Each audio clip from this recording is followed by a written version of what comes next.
Eh bien salut tout le monde, c'est AZK.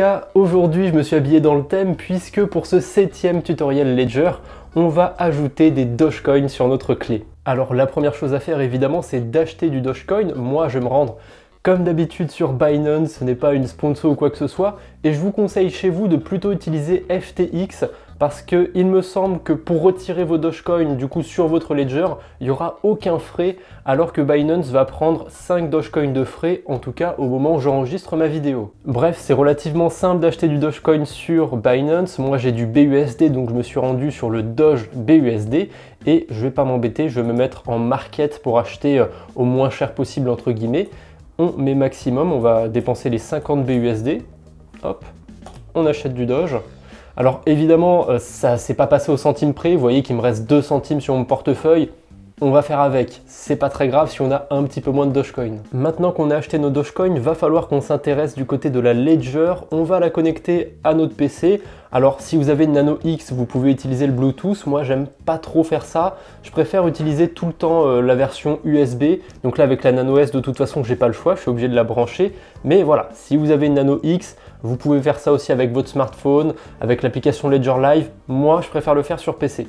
Chacun ses préférences et vous faites comme vous pouvez. Donc comme d'habitude sur notre clé, il faut autoriser le Ledger Manager, donc on va l'autoriser et là on va pouvoir ajouter l'application Dogecoin sur notre clé, c'est incroyable. Par chance, l'application Dogecoin prend très peu de place, donc vous le voyez sur ma Nano S, j'ai déjà Ethereum et Waves d'installer, mais je vais pouvoir quand même rajouter Dogecoin, il y a de la place, c'est pas une application très lourde, elle est juste ici. Je viens de me faire troller en fait par Ledger, là c'est pas possible. L'application elle fait 2 kilobits, Polkadot en fait 46, mais visiblement Dogecoin est trop lourde pour être installée. Alors elle est 23 fois plus petite que Polkadot,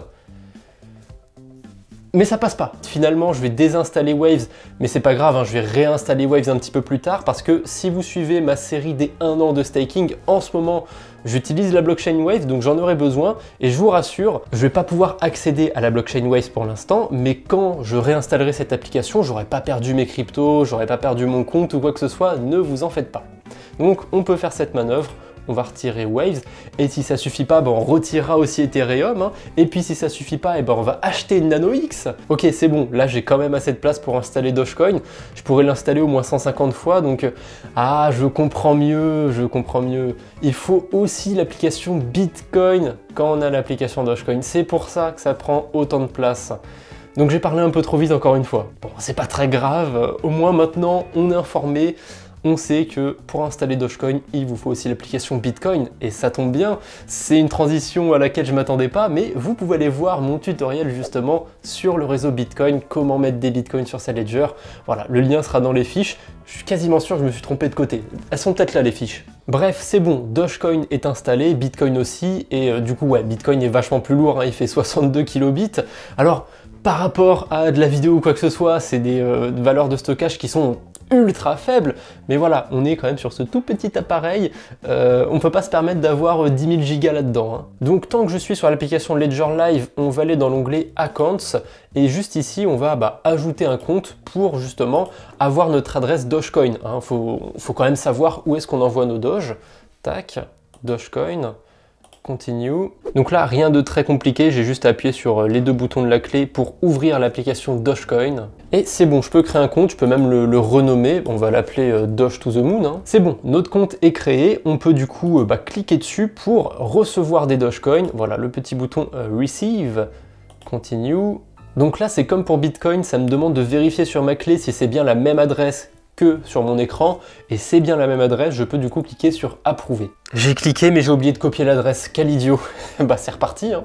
Là on est de retour sur Binance, on peut maintenant retirer les Dogecoin vers notre Ledger, donc on clique tout simplement sur le petit bouton retrait, on colle notre adresse ici et juste en bas, ça va automatiquement sélectionner le réseau Dogecoin parce que ce format d'adresse c'est propre au réseau Dogecoin. Il n'y a pas d'autres réseaux, je pense, qui ont des adresses qui commencent par DGE. Alors, il faut un minimum de 85 Dogecoin sur Binance. Ça va, j'en ai acheté 358. Par contre, comme je vous ai dit, il y a des frais de réseau sur Binance. Je vous invite plutôt à passer par FTX. Eux, ils ne prennent aucun frais sur le Dogecoin. Je vais quand même vérifier au montage, mais là, je pense que je dis pas de bêtises. Voilà, donc mes liens d'affiliation pour Binance ou pour FTX sont en description si ça vous intéresse. Tiens, il y a un questionnaire de vérification, c'est intéressant, j'ai jamais eu ça en faisant un retrait. Question 1. Si une personne prétendant faire partie du service client de Binance vous demande de vous connecter à votre compte ou de transférer de l'argent, feriez-vous ce qu'il vous demande? Bien sûr que non, il ne faut jamais faire ça. Que feriez-vous si vous voyez une personne de la communauté afficher des retours sur investissement élevés, des airdrops et des bonus, puis vous demander de transférer de l'argent à une adresse désignée? Je dirais que c'est un sacré petit malin. Bon, A et B, on les élimine tout de suite, et on va partir sur C. Hop. Coopéreriez-vous avec une personne qui, sous différents noms, vous demande de télécharger un logiciel de partage d'écran, puis vous guide dans le processus de partage de votre écran et de retrait de monnaie vers une adresse de portefeuille inconnue? Vaut mieux éviter quand même, hein. Donc on va partir sur non aussi. Envoyez. Confirmez-vous l'objet de ce retrait et garantissez-vous qu'il n'existe pas de retrait de fraude. Sans risque, hein. Je vais juste les holder sur ma ledger. A priori, c'est pas l'argent de la drogue, donc ça devrait le faire. Ce retrait peut entraîner la perte de fonds. Les fonds ne peuvent pas être récupérés une fois le retrait effectué avec succès. Voulez-vous continuer? Oui, tant pis, de toute façon c'est du Dogecoin, donc si je les perds, c'est pas très grave. Envoyer. Maintenant, j'ai plus qu'à faire ma petite vérification par SMS et compagnie, et on se retrouve quand c'est fait. Alors j'ai plus qu'à attendre 6 confirmations sur le réseau Dogecoin. Je sais pas du tout combien de temps ça dure à peu près, donc on va attendre et on verra bien combien de temps ça a pris. Visiblement, sur l'explorateur de la blockchain Dogecoin, ça prend à peu près 1 minute par bloc. Donc je pense que pour 6 confirmations, ça prendra à peu près 5-6 minutes. Ça devrait être relativement rapide. Voilà, mes Dogecoins sont enfin arrivés. Dans l'onglet Account sur Ledger Live, on peut voir justement que j'ai mes Dogecoins. Voilà, ça vaut à peu près 50 $. Et je pourrais très bien les renvoyer sur Binance, comme j'ai fait avec les Bitcoins par exemple, comme j'ai fait dans mon tutoriel sur Wave, sur Luna, mais cette fois-ci, les Dogecoins, je vais les laisser sur la Ledger. Voilà, pour le fun, c'est le 1er avril après tout, donc on va laisser les Dogecoins sur la Ledger. Néanmoins, si vous voulez renvoyer vos Dogecoins plus tard sur votre compte Binance ou FTX ou quoi que ce soit, tout simplement, il y a un petit bouton qui s'appelle Send juste ici et vous avez tout simplement besoin de copier votre adresse Binance, FTX, ce que vous voulez. Vous la collez ici. Ensuite, vous choisissez combien de Dogecoin vous voulez envoyer. Vous choisissez les frais de transaction, enfin la rapidité. C'est un peu comme sur Ethereum, sur Bitcoin, sur toutes ces blockchains. C'est un système d'enchères et en gros, plus de gens veulent faire de transactions, plus les frais sont chers. Sur Dogecoin, je vous rassure, hein, il n'y a pas souvent des gens qui ont envie de faire des transactions et Binance, ils se sont vraiment touchés sur les frais.